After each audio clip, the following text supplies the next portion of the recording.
It was found in the quietest room of the Venetian archives, a room where the dust seems older than memory itself. Under a veil of dim amber light, an archivist turned a page that whispered instead of rustled. What emerged was a map, or what was left of one. The parchment crumbled at the edges, its lines drawn not in ink, but in something that shimmered faintly, as if the stars themselves had once tried to chart the world and had faded away trying. No compass marked its corners. Only the faint outline of a journey that seemed to begin nowhere and end at a place no longer remembered.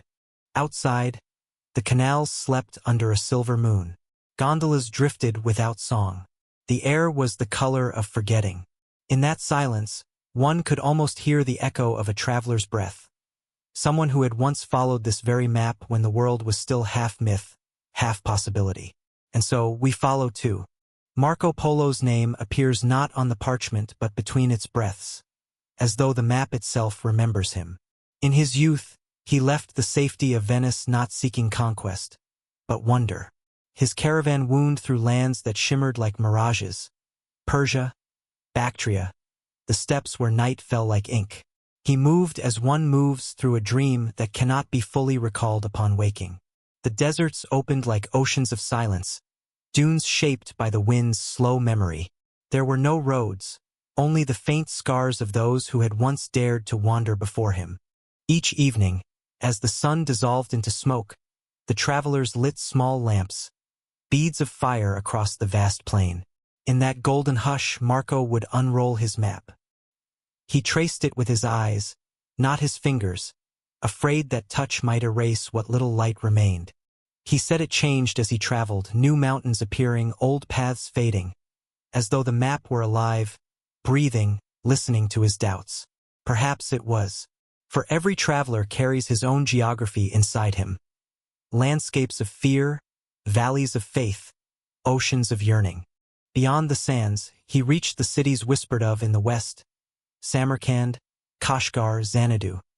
Names that gleamed like jewels set in silence. In the courts of the east, he found wonders no map could hold. Marble palaces that sang in moonlight, scrolls that recorded the birth of stars, merchants who spoke of lands beyond imagination. Yet even amid that splendor, he kept returning to the parchment in his satchel. At night, when even the wind slept, he would lay it open under a single flame. Sometimes he thought he heard it sigh. The lines shifted as shadows do across stone. Rivers twisting into spirals, mountains fading into clouds. The map no longer pointed to kingdoms or treasures, but to something deeper, the invisible thread between all journeys, the unmarked center that every wanderer seeks but never names. And perhaps, in his heart, Marco Polo began to understand. The map was not a guide to a destination, but a mirror of the soul's longing.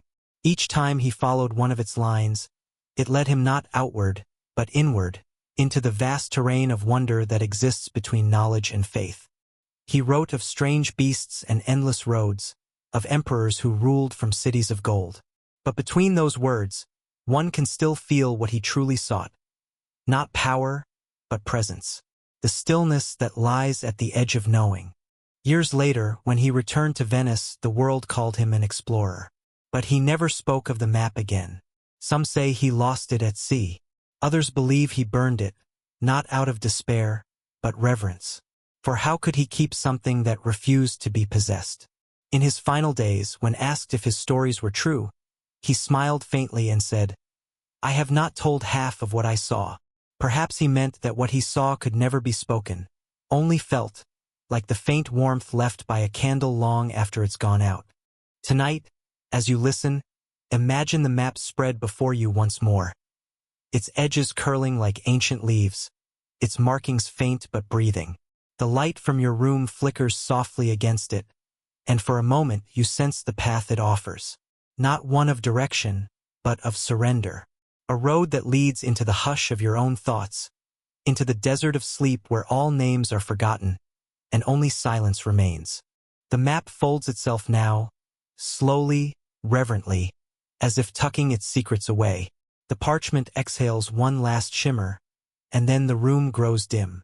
You can still hear the echo of sand shifting beneath invisible feet, the eternal rhythm of those who wander not to find, but to feel.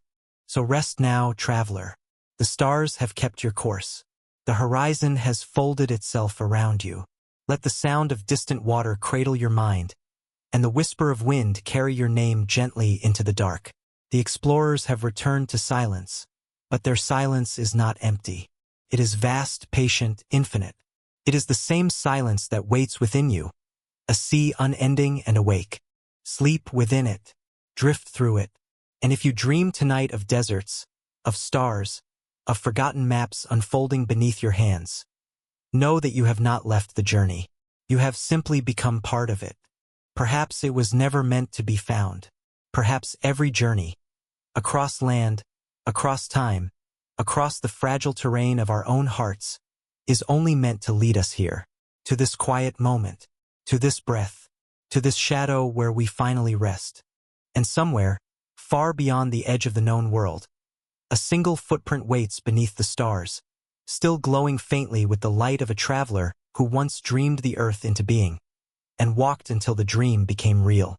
They say that when Ibn Battuta left his home in Tangier, the morning air itself trembled, as if aware that something vast and unrepeatable had begun. The year was 1325, and the young scholar, scarcely 21, stepped out beneath a pale sun with a heart overflowing with devotion and a secret hunger for the unknown. His pilgrimage to Mecca was meant to be a sacred duty, a journey of worship, but even before his first mile, the desert had already begun to whisper to him.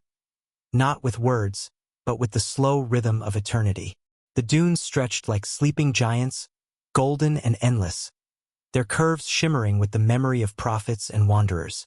Every grain of sand seemed alive, holding within it a story of faith, of exile, of return.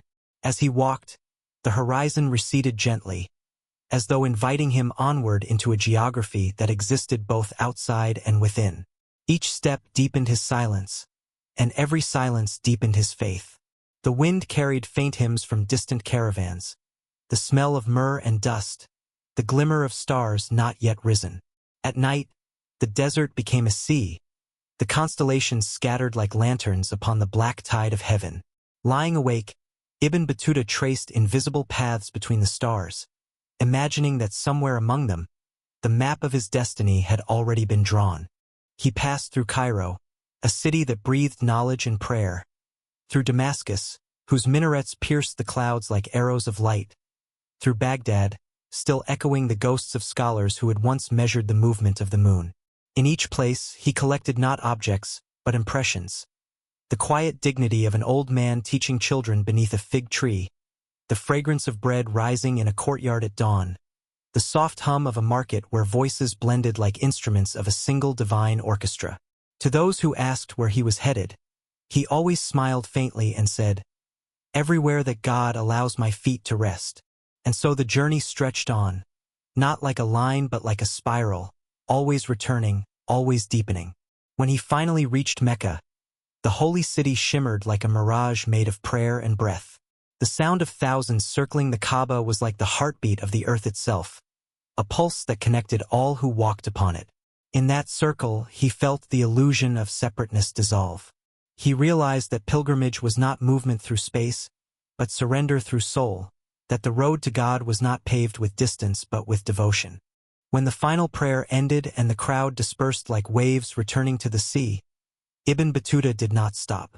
Something within him had awakened, a restlessness born not of ambition but of awe. He traveled onward, across the Red Sea and into the lands where languages changed but the gaze of faith remained the same. He stood before the blue domes of Persia, where poets compared the human heart to a flame trapped in crystal. He walked through the Sultan's palaces in Delhi, where marble whispered of power and impermanence. He crossed the snows of Anatolia and the green rain of Sumatra, carrying with him nothing but memory and breath. In Africa's eastern ports, he watched fishermen chant to the tides as if conversing with eternity. In the Maldives, he listened to a child explain how the moon commands the sea, and in that child's eyes, he saw the same light that once guided his first step away from home. The world unfolded before him not as a map but as a scripture, each horizon a verse, each night a revelation. He wrote of distances and kings, of rivers and relics, of places where the sun seemed to pause in wonder. But what he did not write, what no parchment could hold, was how the road itself began to change him. The traveler who had left Tangier with clear eyes and careful prayers was slowly dissolving into something vaster, less defined. The more he saw, the less he claimed to know. The more he learned, the quieter he became. Some nights he would stop, alone under the vault of stars, and feel time moving not forward, but in circles, like the orbit of planets, like the turning of prayer beads between unseen hands.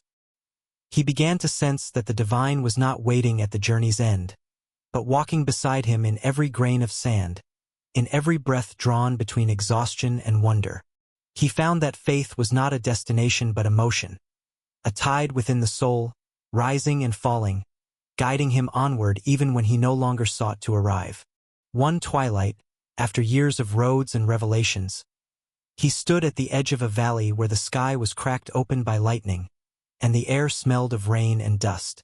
There he felt the truth settle upon him with the softness of evening, that every pilgrimage is a return to the place we never left. He closed his eyes and heard the low hum of the desert merging with the pulse of the sea, the whisper of his own heartbeat mingling with the rhythm of the world. In that instant, he understood that the traveler and the path are the same, that to walk is to pray, and to rest is to remember. The horizon no longer called him forward, it called him inward. And as dawn broke pale and gold, Ibn Battuta stepped once more into the silence, carrying with him no possessions, no maps, no destination. Only the quiet certainty that every road leads back to the divine, and that the dust beneath his feet had always been sacred. He vanished into time as softly as he had departed, leaving behind not monuments or empires, but echoes, the echo of a man who walked farther than anyone before him, only to find that the true journey was not through the world, but through the self. And even now, when the desert wind rises and carries its slow song across the dunes, some say you can still hear him walking, a pilgrim of dust and time, tracing the invisible lines between heaven and earth, still seeking, still listening, still learning how to arrive by never arriving at all. It began with the sound of waves whispering against wood, the pulse of a ship moored on the edge of the known world. Lanterns swayed in the night breeze like small golden prayers. Christopher Columbus stood at the rail, his hands trembling slightly as they traced the horizon, that thin silver boundary between faith and doubt. He did not see water, he saw infinity. The ocean stretched before him like a thought too vast for language, breathing in slow rhythm, ancient and alive. Sailors murmured behind him, half prayers, half fears, and the sails themselves seemed to listen. The sea had always been both cradle and tomb, mother and judge. And tonight, under a moon pale as bone, it felt as though it were dreaming of men again. Men who believed they could measure its heart with ropes and stars. The voyage was not born of discovery but of yearning. Columbus's mind was a compass pointing toward something unseen, a promise that shimmered just beyond reason. Each dawn, he charted his course across an ocean that refused to stay still, waves rising like memories, skies shifting like temper. Some nights the stars vanished entirely, and he felt suspended in a void where even time lost its courage. The men grew restless. They whispered of monsters beneath the water, of edges where the world ended in flame. Columbus said nothing. He too had heard the whispers, but he followed them. For somewhere deep within him, a voice older than the church murmured that the earth curved, that the horizon was not an end but a return. So he pressed forward, guided not by sight, but by silence, the silence that all explorers carry when they drift between what is known and what is possible. Weeks melted into a single eternal night. The sky and sea became mirrors of each other, reflecting both faith and fear.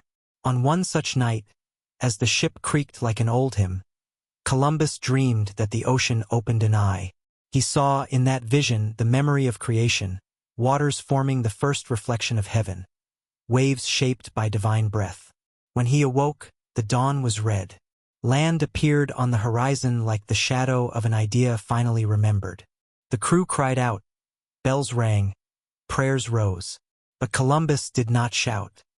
He stood in stillness, realizing that the true discovery had not been land, but the vastness of the sea itself, that the ocean had led him not outward, but inward, showing him the thin veil between ambition and surrender. When he set foot on the new shore, the wind carried a scent unfamiliar yet familiar, green, damp, ancient. The trees leaned in as if to listen, and the waves lapped behind him like a farewell. He knelt, touched the soil, and felt the earth breathing. For the first time, he sensed that the world was not something to be claimed, but something to be heard. Perhaps the sea had never wanted to be crossed, only witnessed. Perhaps it had conjured him, as a dream conjures its dreamer.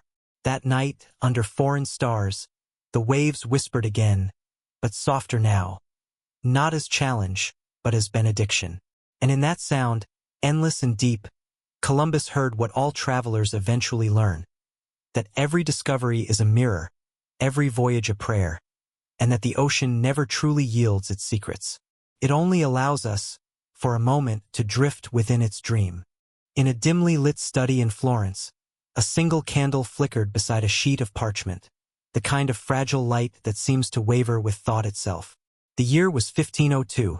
The smell of wax and ink filled the air, mingling with the weight of quiet discovery. Amerigo Vespucci leaned forward, his eyes tracing the lines he had drawn across an unfamiliar coast, a coastline that no scripture or scholar had yet recorded. The map before him trembled slightly under the candle's breath, as though alive, as though the world itself were aware that something profound was about to be named. He touched the ink-stained edge with reverence and doubt. Could it be that the ancient world, complete in its circles, was not complete after all? Could it be that there was another shore, another silence waiting to be spoken into existence? Outside, the streets of Florence were asleep. Only the faint toll of a bell marked the hour when thought becomes prayer. Vespucci's hand hovered above the parchment like a penitent seeking absolution. He had sailed through waters that stretched like mirrors, their surfaces reflecting the sky so perfectly that he often could not tell which way the world was turning. He remembered the scent of salt and the slow groan of wood. He remembered watching constellations shift, unfamiliar stars rising from the horizon like new saints. On those endless nights, when sleep and reason abandoned the crew, he had felt the sea whisper something that was neither welcome nor refusal, only possibility. It was there, upon that endless mirror, that he first saw what he could not yet name: a continent breathing quietly beneath the clouds. And yet now, here in the stillness of his study, he felt no triumph, only hesitation. For to name a world is to take it from the realm of the sacred and pull it into the grasp of men.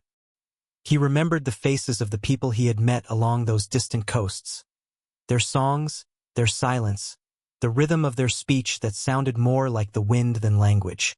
To the church and the crown, he would be celebrated as a discoverer. But within him, a softer truth persisted.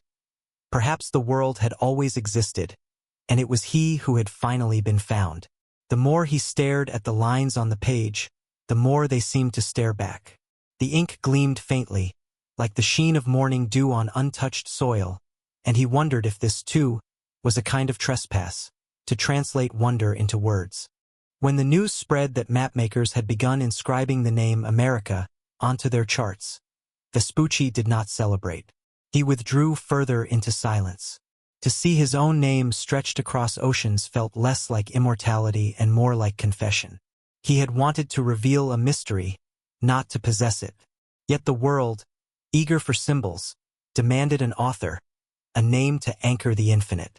He would become that name not by pride but by accident. And the thought haunted him.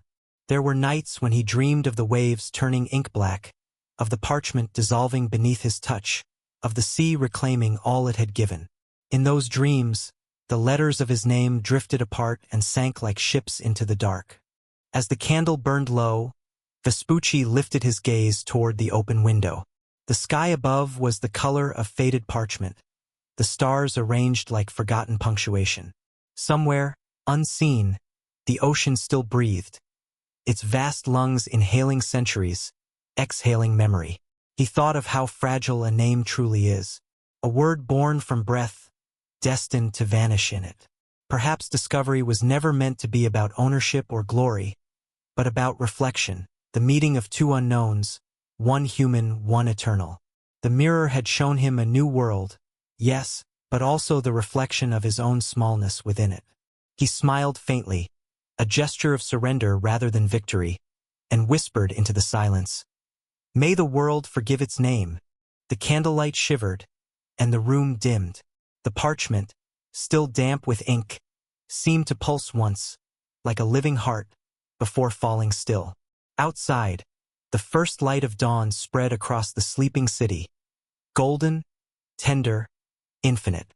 Somewhere beyond that horizon, waves rolled against unnamed shores, washing away footprints, softening every word. And as Amerigo closed his eyes, he felt himself dissolving into that rhythm, into that endless, forgiving mirror where all names fade and only wonder remains. En una studio tenumente illuminato de Florencia, una sola vela parpadeaba junto a una hoja de pergamino, una luz fragile, como si titulara al compass del pensamiento. Era el anno 1502.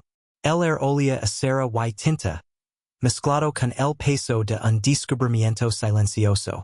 Amerigo Vespucci se inclinaba sobre su mesa, los ojos fijos en las líneas que había trazado a lo largo de una costa desconocida.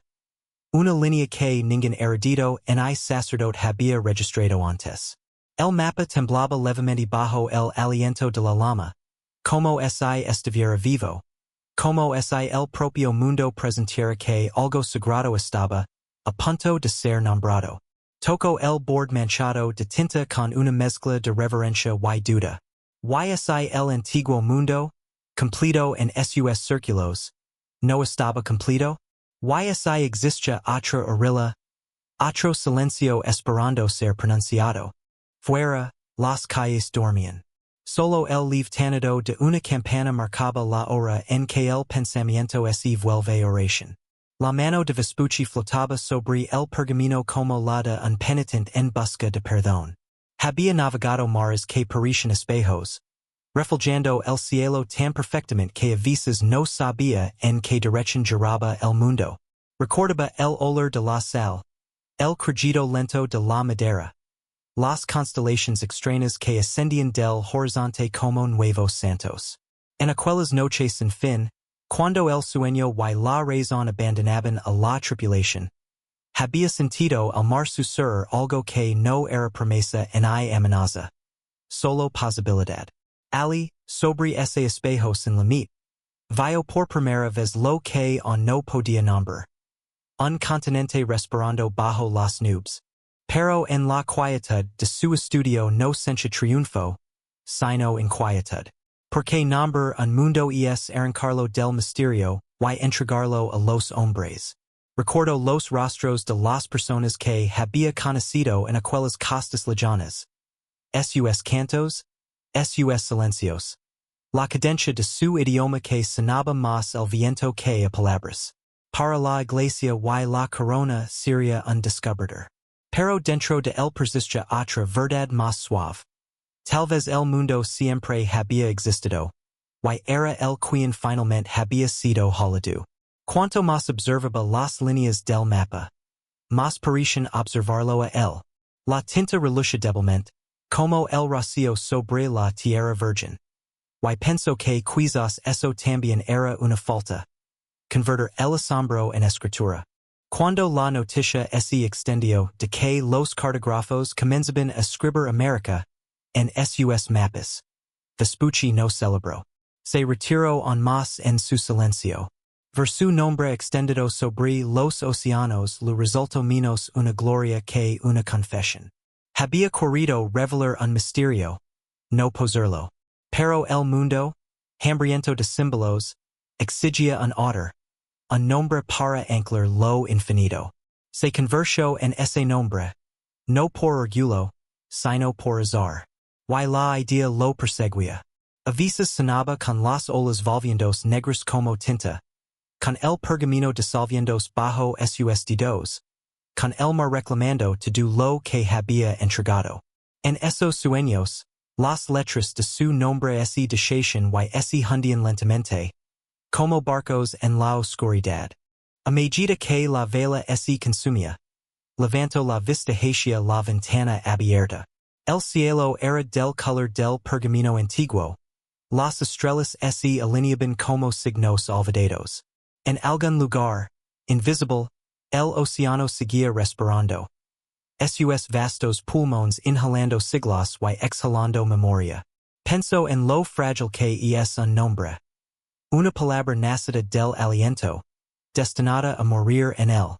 Tal vez el descubrimiento nunca trató de posición en I gloria, sino de reflejo. El encuentro de dos desconocidos, uno humano y otro eterno. El espejo lo había mostrado un nuevo mundo, sí, pero también su propia pequeñez dentro de él. Sonrió con calma, un gesto de rendición más que de victoria. Y susurró en la oscuridad, que el mundo perdón su nombre. La luz vaciló, y la habitación se oscureció.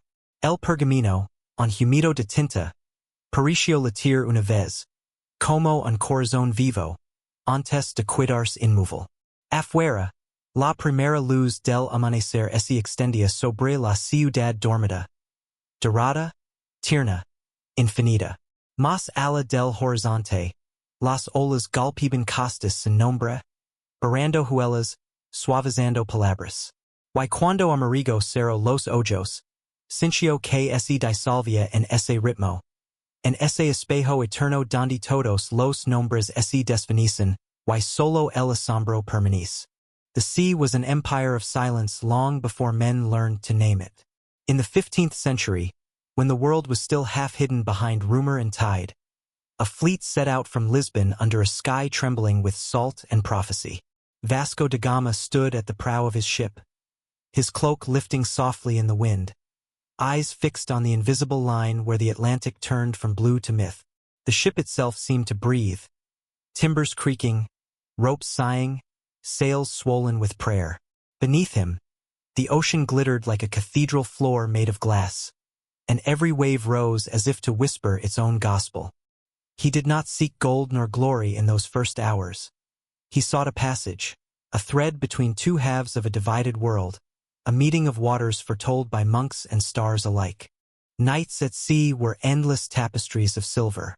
The men slept in fits of fevered dreaming while da Gama remained awake, studying constellations that seemed to rearrange themselves as the ship moved south. He marked their shifting positions with reverent care, believing the heavens had been written as a map long before any compass was forged.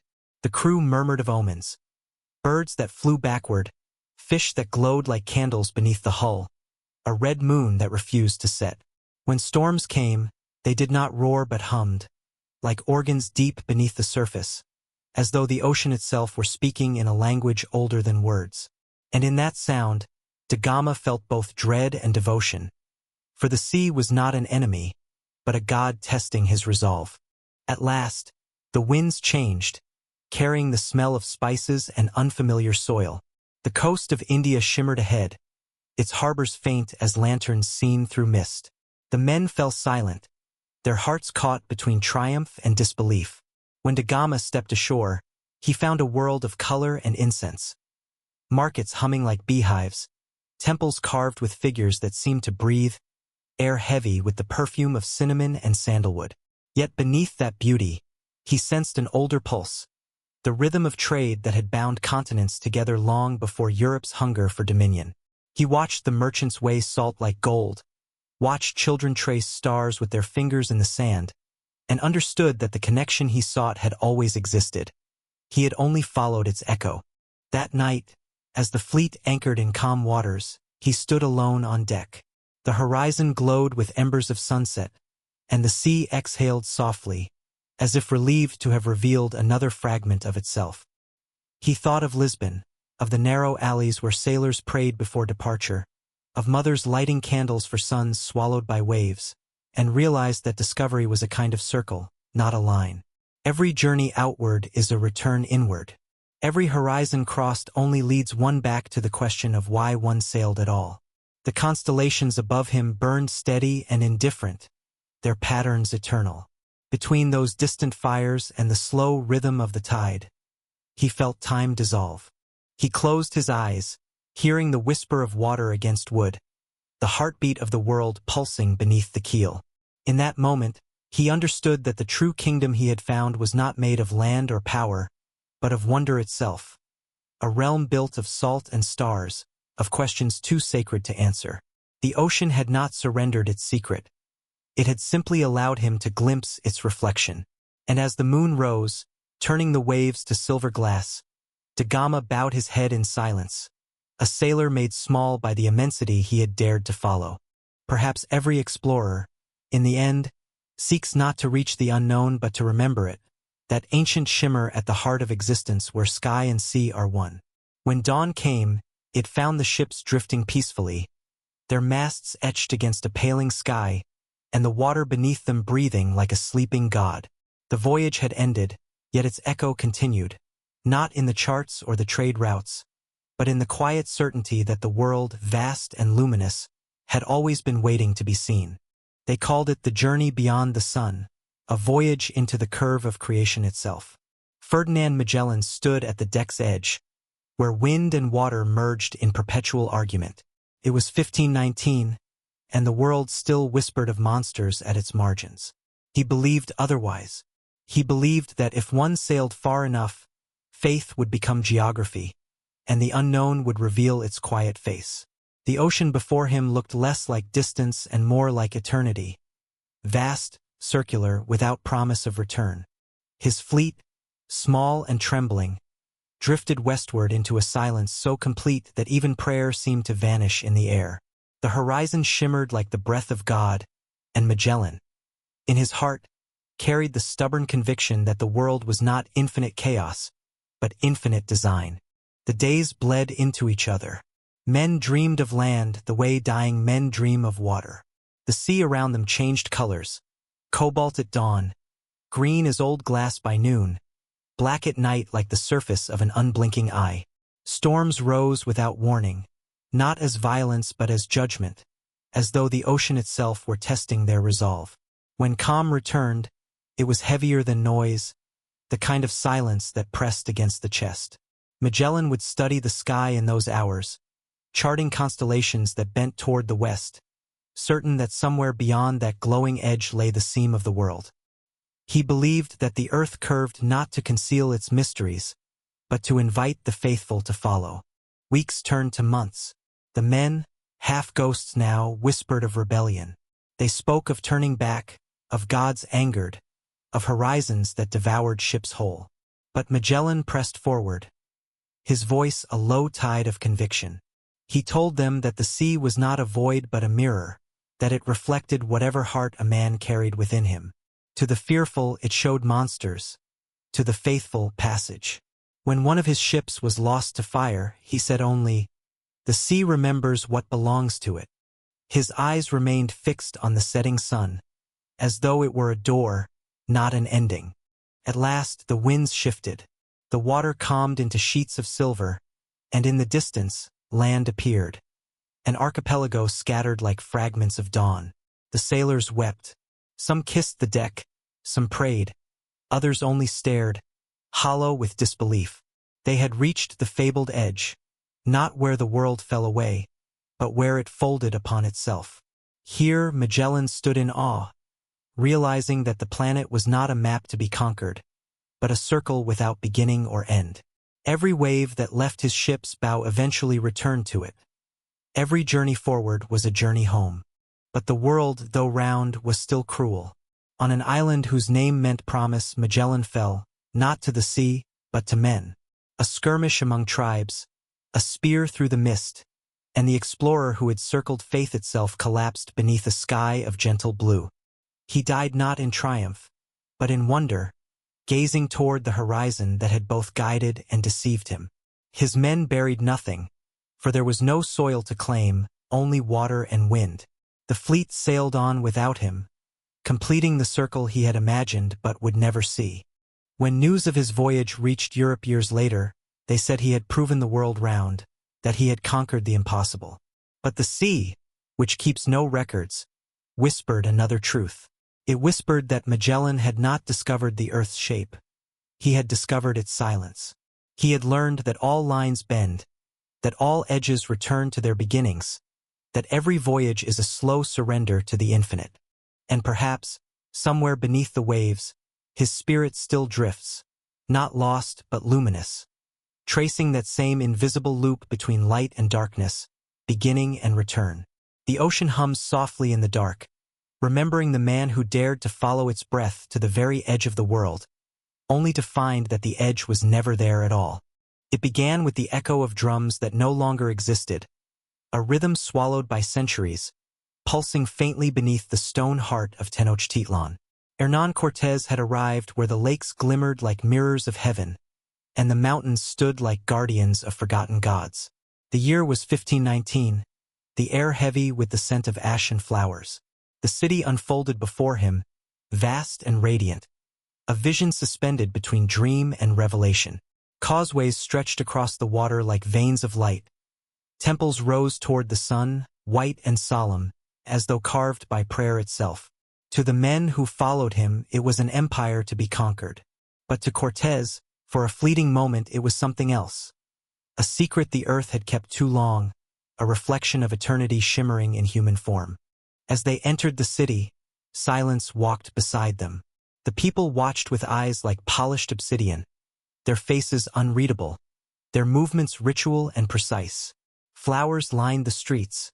Feathers glowed like embers in the sun. Every step seemed both welcome and warning. The air trembled with unseen hymns, the sound of flutes and bells drifting from temples where incense curled like smoke from the beginning of time.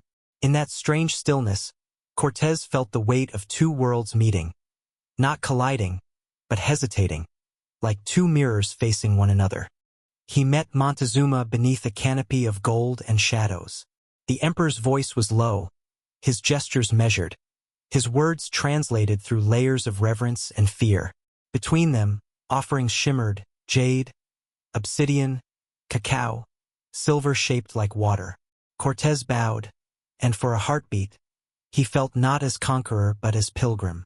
The city itself seemed to breathe around them, its canals whispering, its walls holding the echoes of 1,000 prayers. He sensed the presence of something vast and waiting, something neither God nor human, the consciousness of a place that had dreamed itself into being. But dreams, when disturbed, defend themselves. The first act of violence did not come from fury, but from misunderstanding, a gesture mistaken, a trust misplaced. Smoke rose where songs once were. Temples turned to pyres, and the air filled with the silence of falling stone. Cortés stood at the edge of what he had begun, his armor blackened, his gaze hollow. The lake that had mirrored the sky now mirrored only fire. He had sought gold but found ghosts. He had conquered a city but lost its meaning. The drums returned, faintly, beneath the crackle of ruin, the heartbeat of a civilization fading into memory. Years later, he would write of triumph, of empire and faith. But in the hours before dawn, when memory softened and words lost their armor, he would remember the hush, the moment before the city fell, when even the wind seemed to hold its breath. He would recall the sound of sandals across temple steps, the smell of wet stone, the gleam of stars reflected in the canals. He would remember Montezuma's final gaze, not of hatred but of comprehension, the look of a man who had seen that all power is temporary, that silence is the final ruler. Now, beneath modern streets, Tenochtitlan still sleeps. Beneath asphalt and cathedral, its stones remain, veiled by centuries but unforgotten. At night, when the rains come and the city floods, the water remembers its path. Reflections shimmer in the puddles like fragments of an older world. Some say that if you listen closely, you can still hear it, the murmur of the lake, the whisper of prayers carried by wind, the faint echo of drums beating for gods whose names the earth still hums in secret. Perhaps it was never conquest, only transformation, one dream dissolving into another. And maybe the city did not fall at all. Maybe it sank inward, into the stillness that all sacred things seek.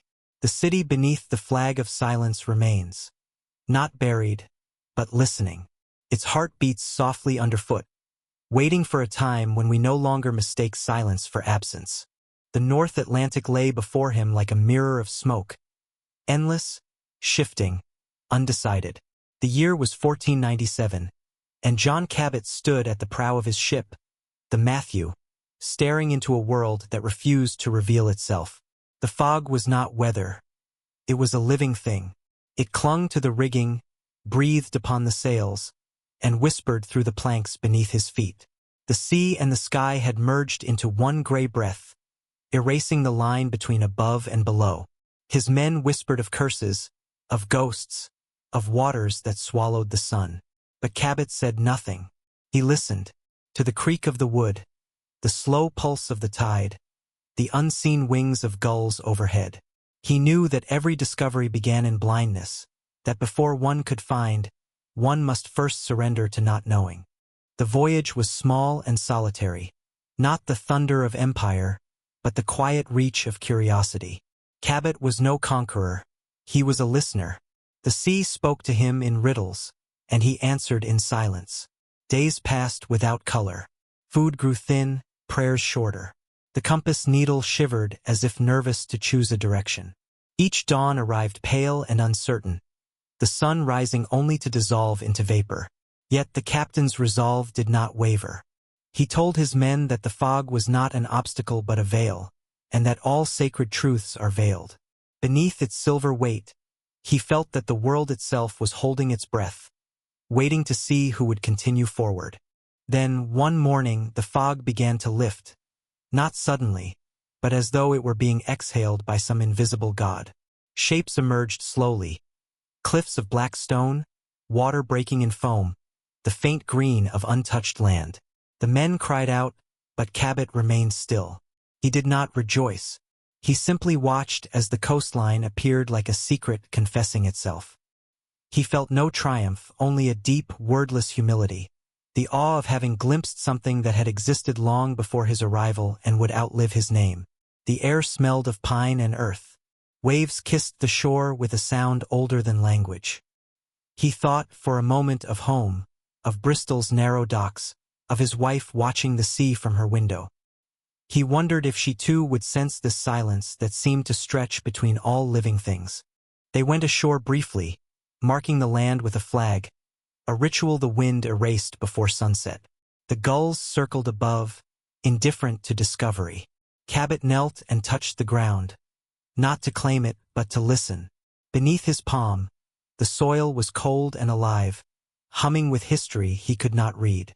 He realized that the earth had never been lost. It was men who had forgotten how to see. His voyage, he understood, had not been about finding new land but about remembering an old truth, that the world belongs to no one, and revelation is only the rediscovery of wonder.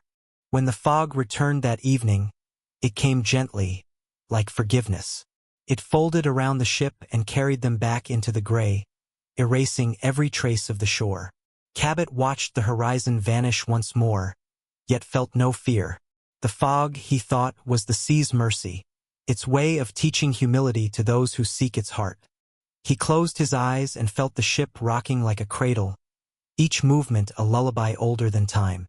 The men slept as the world around them disappeared again, leaving only sound and breath, like the rhythm of creation itself. No one knows exactly where Cabot's voyage ended, whether he reached the coasts of Newfoundland or simply drifted into myth. But the ocean remembers him not as a conqueror, not as a name on a map, but as the man who dared to sail through fog. Pilgrim of uncertainty, a believer in the unseen. Somewhere in the gray distance, his ship still drifts between worlds, its lantern glowing faintly through the mist. Not searching, not lost, but listening. And when fog touches the sea even now, soft and silver at dawn, it is said that the air carries his voice, steady, calm, whispering to those who wander too far or dream too deeply. The world was never hidden, only waiting for you to look slowly enough. The horizon burned like an altar. It was 1577, and Sir Francis Drake stood upon the deck of the Golden Hind, his eyes fixed on the dying sun as it bled into the edge of the known world. The sea was quiet, that heavy, listening quiet that comes when the wind holds its breath. Around him, the masts swayed like spires of a floating cathedral. The air smelled of salt and smoke, of wood that had tasted too many storms. Behind him lay England, small and green and distant, Before him stretched an empire of light and fire. He was not sailing for gold alone, though that was the story they would tell. He was sailing for something less definable, to see whether the horizon could be conquered, whether the heart could ever be full. Nights at sea became long sermons of silence. The stars glowed cold and perfect, and Drake would watch them as a priest might gaze upon stained glass. The constellations shifted as the ship turned southward, crossing the line between the familiar and the forbidden. The men whispered of omens, a comet seen from the stern, a gull that would not fly, the strange green light that danced on the waves when the moon hid its face. But Drake, wrapped in his cloak, only smiled.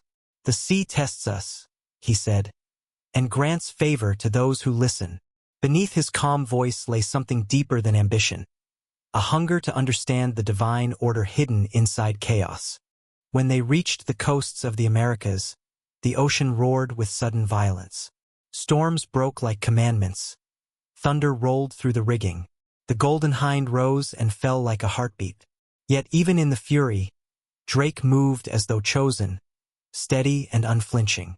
In the storm's eye he found stillness, a silence so vast it seemed to echo through eternity. When dawn finally broke, the world looked washed clean, as if creation itself had begun again. The coast shimmered with new color, gold beneath gray, a thin strip of hope between sky and sea. He found harbors that glowed like secrets, inlets veiled by mist, beaches littered with shells that shimmered like coins from another world. He traded where he could, fought where he must, prayed when no one watched. The natives he met spoke of the ocean as a spirit that devoured pride. Some called him blessed, others cursed, but Drake listened with the reverence of a man who knows that every myth hides a truth. One evening, standing alone on the shore, he saw a mountain in the distance wreathed in cloud. From its summit glowed a steady red light, not flame, not storm, but the slow breath of the earth itself. A volcano, the fire beneath the western sky. He watched it for hours, seeing in it the reflection of his own soul, bright, restless, burning but contained. When his ship turned west again, carrying its cargo of spices, gold, and rumor, Drake felt neither victory nor peace. He had circled the world, yes, but what had he truly conquered? The ocean had shown him its beauty and its indifference, its violence and its grace. He had seen the thin veil between faith and folly, between prayer and greed. The horizon, once a promise, was now a question, endless, patient, and unchanged. In the quiet that followed, he stood on deck as night fell once more. The sky was vast and black, the stars sharp as whispers. His men slept, the ship drifted with the tide, and Drake stared into the dark water until he could no longer tell where the sea ended and his reflection began. He thought of the fires he had left behind, cities in flame, ships sinking into lightless water, the volcano breathing in silence, and felt their warmth flicker somewhere deep within him. Not guilt, not pride, but memory. The heat that drives men toward the unknown. When he finally returned to England, the people cheered his name, calling him hero, pirate, savior, thief. He bowed, smiled, accepted their gold and their praise. But on nights when the wind rose from the west and the firelight dimmed, he would step outside and look toward the sea. Somewhere out there, he knew, the horizon still burned, that eternal line between light and dark, faith and hunger. He closed his eyes and heard again the ocean's voice, calm and immense, saying what it had always said. All fire returns to water. All glory returns to silence. And so, even in his final years, when his ship no longer sailed, Drake dreamed in waves and ash. He saw the western sky aflame, the sea beneath it shining like glass, and in that endless glow, he understood the truth that had followed him all his life, that no voyage is ever complete, and no man ever truly returns. The sea keeps a part of everyone who listens too closely to its song. It was said that he carried two maps, one of the world and one of the heavens. Captain James Cook stood beneath the vast Pacific night, his instruments gleaming like fragments of constellations, his charts spread across a table trembling with candlelight. It was 1769, and the sky above Tahiti shimmered with stars so bright they seemed to breathe. The sea lay beneath him like a mirror of ink, black and endless, reflecting both the known and the unknowable. His men slept, their hammocks swaying in the rhythm of waves, while Cook remained awake, tracing the geometry of the cosmos. He was not merely charting the Pacific, he was charting the silence between heartbeats, between faith and understanding. The voyage began as science but soon became something else, a pilgrimage disguised as precision. The Endeavour drifted through waters where the boundaries of earth and heaven blurred. Days melted into one another, light changing from gold to blue to silver. They followed the transit of Venus across the sun, a celestial whisper lasting only minutes yet meant to measure eternity. As the black dot crossed the burning disk, Cook held his breath. He felt the pulse of creation itself, patient, mathematical, divine. Around him, his crew squinted through smoky glass, unaware that the moment they were witnessing was not a calculation but a prayer. For Cook, the universe no longer felt distant. It felt listening. Weeks later, when they left Tahiti behind, the sea stretched vast and inscrutable. Islands rose like dreams and vanished like breath. The ship moved through mists where sunlight shimmered as though it were liquid. Cook charted every reef, every shoreline, with the reverence of a monk illuminating scripture. The maps he drew were not mere measurements. They were confessions. Each curve of coastline was a hymn to precision, each annotation an act of faith.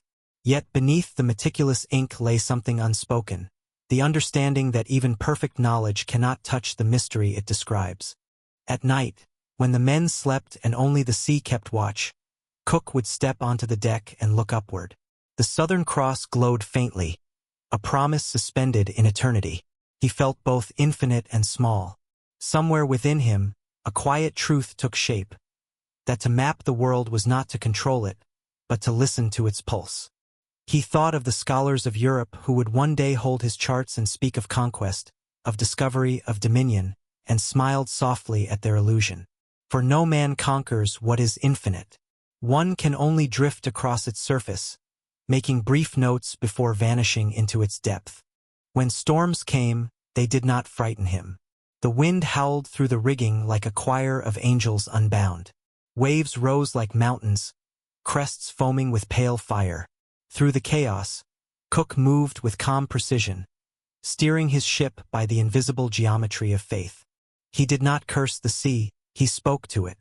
He had come to understand that the ocean was not enemy nor servant, but teacher, vast, patient, and exacting. Each wave erased his course, reminding him that all human endeavor was written in water. Years passed in salt and wonder. New lands appeared on the horizon. New Zealand, Australia, places no European chart had dared to name.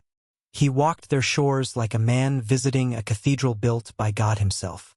Yet even as he mapped their coasts, he knew he was tracing the edges of mystery, not its heart. The people he met there, the Maori, the islanders, the unseen voices of the wind, were not discoveries, but mirrors, each reflecting a truth he could barely articulate, that all life flows from the same tide, and all return to the same horizon. When the final voyage came, and the Pacific turned cold and gray, Cook stood again beneath the same vast stars he had once measured. The constellations had not changed, but he had. His maps, so precise, now seemed irrelevant beside the perfection of the sky. He realized that he had not been drawing the world at all. He had been drawing the silence within it, the invisible lines that connect everything to everything else, the cartography of wonder, the geometry of faith.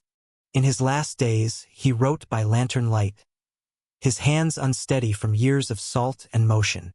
His final entries were brief, almost whispers. The sea is the breath of time. The stars are its eyes. He closed his journal and looked once more upon the horizon, where dawn began to stain the waves with gold. There, in the half-light, he saw the reflection of his own face dissolve into the water. He smiled, and it seemed that the ocean smiled back. When he vanished, the sea kept his maps, not the ones inked on parchment, but the ones written in starlight and devotion. And even now, When ships cross the Pacific and the sky blooms with stars, there is a silence that follows them.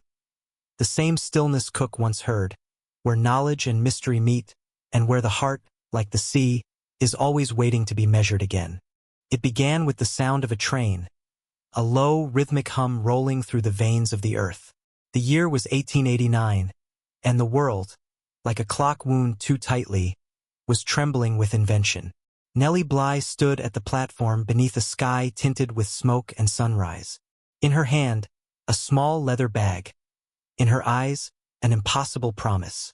She would circle the globe faster than anyone before her. No army, no empire, no ship of war. Only her will, her pen, and the steady rhythm of steel and steam. The whistle cried like a bird released, and the platform vanished behind her. The journey had begun, not against the world, but against time itself. As the train sliced through the morning, fields blurred into watercolor. Green, gold, gray. Nellie leaned against the window, watching cities flicker by like dreams too brief to remember. She did not write that day. She listened to the clatter of wheels, the murmurs of strangers, the quiet melody of distance. Her heart beat in rhythm with the motion, and she thought of all those who said it could not be done, that the world was too vast for a woman to cross alone. Yet she knew that vastness was an illusion. What we call distance is only courage stretched thin. Steamships carried her across oceans that glittered like mirrors of mercury. In the harbors of Europe, the air was filled with bells and language she half understood. She walked through marketplaces heavy with rain and perfume, through train stations glowing with gaslight and smoke. Everywhere she went, she collected fragments of humanity. The laughter of sailors, the songs of porters, the silence of women waiting for the world to change. She wrote their stories in the small hours between movement and sleep, her words steady as her heartbeat. The world, she realized, was not a map to be mastered but a living thing that breathed differently in every country, yet dreamed the same dream of freedom. In the East, time seemed to slow. The days unfolded like silk, shimmering with heat and color. She crossed deserts where the horizon burned white, oceans where the stars fell like coins from a god's hand. Once, on a moonlit night, she stood on the deck of a ship and saw her reflection ripple across the black water.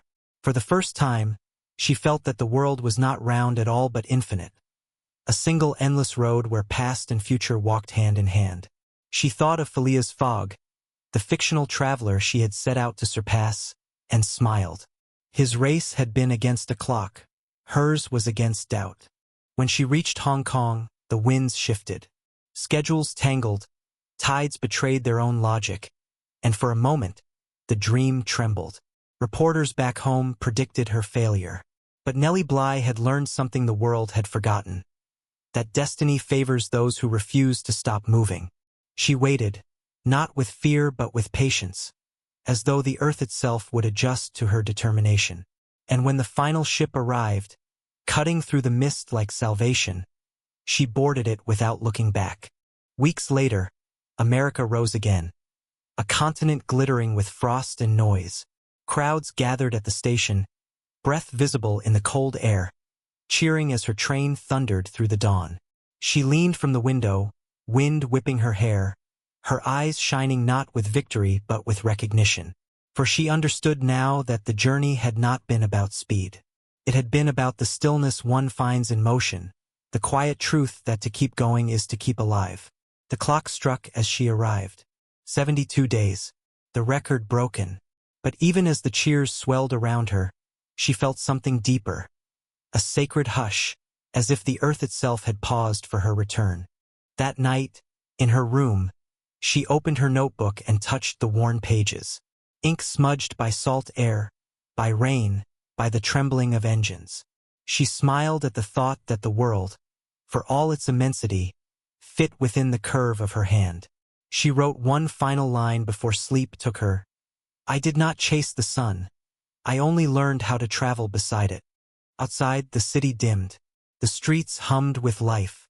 And somewhere, far beyond the rooftops, the first light of another dawn began to bloom. Perhaps it raced her still, the sun and the girl, forever circling each other, neither willing to stop. The air was thin, sharp as glass. The Himalayas towered around her, their white spires rising like frozen prayers into a blue so deep it felt eternal. It was 1953, and the world below had grown loud, cities humming with machines and ambition. Yet up here, on the roof of the earth, all that noise fell away. Only silence remained, vast and holy. Sir Edmund Hillary stood on a ledge of snow and wind, his breath turning to clouds, the world unfolding beneath him in silver and shadow. But this story is not his alone. For beside him climbed another, Tenzing Norgay, the quiet heartbeat of the mountain itself. And between them rose the summit, a point where human will and divine indifference would finally meet. Each step was a prayer written in frost. The air carried no sound, only the hum of blood and wind. The ropes stiffened with ice, boots cracked the snow like glass, and yet they kept moving, upward, always upward, drawn by something neither glory nor conquest could explain. Below them lay centuries of failure, the bones of ambition half buried in snow. Above them stretched nothing, only white, infinite and merciless. But still they climbed. The mountain did not invite them. It tolerated them, the way eternity tolerates a flickering flame. And perhaps that was enough. As dawn bled slowly into the thin horizon, the summit came into view. A pale curve of snow, unremarkable and unspeakably sacred. Hillary looked at Tenzing, and in that silent exchange, something ancient passed between them. Not triumph, but belonging. They had come not to conquer the mountain, but to meet it, to stand before the vast stillness that has watched all human noise rise and fade. They reached the top together. No anthem, no flag could contain what they felt. The wind howled through the void like the breath of creation itself. For a moment, they were both small and infinite, two mortal hearts suspended within eternity's rhythm. From that height, the earth seemed impossibly fragile, clouds drifting like soft veils, rivers gleaming as threads of silver stitched into green. The world looked peaceful, as though war and hunger were distant fables. And yet, even in that calm, Hillary sensed what the mountain already knew, that men would one day return, again and again, mistaking ascent for victory. But true victory is not arrival. It is awareness. The realization that the peak is not a destination but a mirror. A reminder that even at the world's highest point, we remain bound to its quiet truth. As they descended, snow began to fall soft, steady, endless. It covered their footprints almost as soon as they were made. By the time they reached the lower ridge, their path had vanished completely, erased by the mountain's patient hand. And perhaps that, too, was grace. The earth reminding them that no one leaves a mark upon eternity. They did not speak much. Words would have shattered the holiness of the air. The only sound was the wind's slow hymn and the low creak of the ropes, the language of endurance and respect. When they returned to camp, men cheered, cameras flashed, voices filled the valley. History would remember their names. But the mountain did not. Everest, Komolungma, the mother goddess of the world, remained unmoved, its white crown gleaming beneath the same indifferent sun. In her silence was a kind of mercy, an eternal whisper. You have touched me, but you have not changed me. Years later, Hillary would look back on that morning not as a conquest, but as a communion. He would remember the way the horizon curved like the edge of a chalice, the way the light broke upon the snow like a benediction. He would remember Tenzing's laughter, bright and brief, swallowed by wind. And in that memory he would hear it again, the voice of the mountain, deep and wordless, speaking through snow and stone. Climb not to be remembered, but to remember. Even now, when the storms gather and the glaciers groan, the mountain keeps their echo, the prayer of breath against wind, the rhythm of steps ascending into nothingness. Those who climb today still feel it, that faint pulse beneath the ice, the quiet murmur of two men who once touched the sky and learned that heaven, like silence, belongs to no one. And so it ends not in triumph, but in stillness. The summit is only the beginning. The wind continues its endless chant. The snow erases, the stars endure. And somewhere, Between heaven and stone, the mountain waits, vast, unchanging and eternal, whispering to those who dare approach. You were never meant to conquer me, only to remember that I am here. The sea has quieted now. The wind has folded its great wings. Across the centuries, the ships have anchored. The compasses have stopped trembling, and the stars, once guides for restless hearts, now shimmer simply to be seen. Yet if one listens closely, beneath the calm surface of history, something still moves. A pulse, a faint, eternal rhythm, like the turning of a page no hand has touched. It is the sound of all journeys continuing, of Marco's caravan still crossing the desert of memory, of Ibn Battuta's shadow walking the crescent road, of Amerigo's ink drying beneath the dawn, of da Gama's sails whispering across the tide. They are not gone. None of them ever are. They move within the vast silence that holds us still, a silence woven from salt, sand, and breath. Every map they drew, every course they set, was only an attempt to trace what cannot be measured. The longing that drives a soul to follow the horizon, even when it knows it will never arrive. For what the explorers found was never land or treasure, but reflection. Each ocean mirrored the shape of their own hearts. Each mountain revealed what remained unseen within themselves. And perhaps that is why we listen to them now in the hush before sleep, not for the facts but for the echoes. We listen to remember that discovery is not about distance, but about wonder. That the world, no matter how mapped, still hums with mystery. Somewhere beneath the Pacific, Magellan still sails in circles. Beneath the fog, Cabot still listens for the shore. Under the burning sky, Drake still chases the flame he cannot hold. And high above them all, where air becomes prayer, Hillary and Tenzing stand forever in that breathless light. Not conquering, but remembering. The earth itself is the last explorer, its continents shifting like thought, its oceans dreaming in blue. Even now, in quiet rooms and crowded trains, in sleepless cities and forgotten harbors, the old rhythm continues. Footsteps echoing down untraveled corridors of curiosity. Every heartbeat is a compass, every breath a tide. The map we seek has no edges, only depth, and it is drawn not on parchment, but within the soft geography of the soul.